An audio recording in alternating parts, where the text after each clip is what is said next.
And I've talked about this a couple of times. Brady came out and said it's a tragedy that these quarterbacks are coming in and starting right away and they have to dumb down the offense. And I disagree because they're coming in older.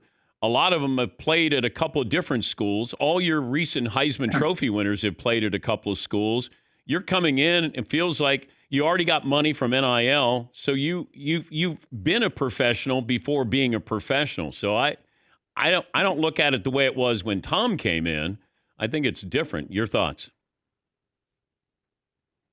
Well, look, first off, I think the NIL and transfer portal thing is a bit of a disaster. I don't think it's giving kids the opportunity to truly develop the way that they normally would.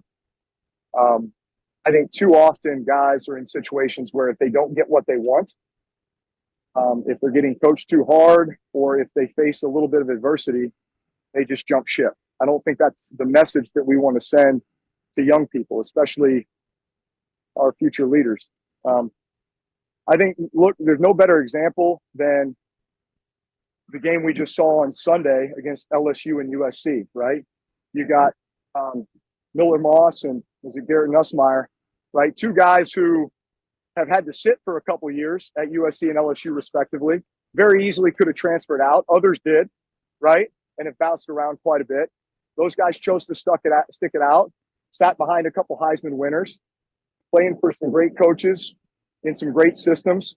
And man, I thought those two guys played phenomenal the other night. And I think honestly, they're both going to have really, really good seasons. And I would venture to guess if you sat there and talked to them that they would give a lot of credit to the fact that they stuck it out and they kind of weathered the storm, so to speak. And they kind of bided their time and waited for their opportunity. And now they're taking full advantage of it. I think it gives you a lot of gratitude. You know, you appreciate it more when you have to go through some of those tough times. So I think that's part of the formula too. Look, there was all this speculation about, Arch Manning, right? If he didn't start right away, does he end up transferring out? I think the best thing for Arch Manning is to stay right where he is. Yours is the guy. Yours is going to have a great season. They're going to be national championship contenders this year.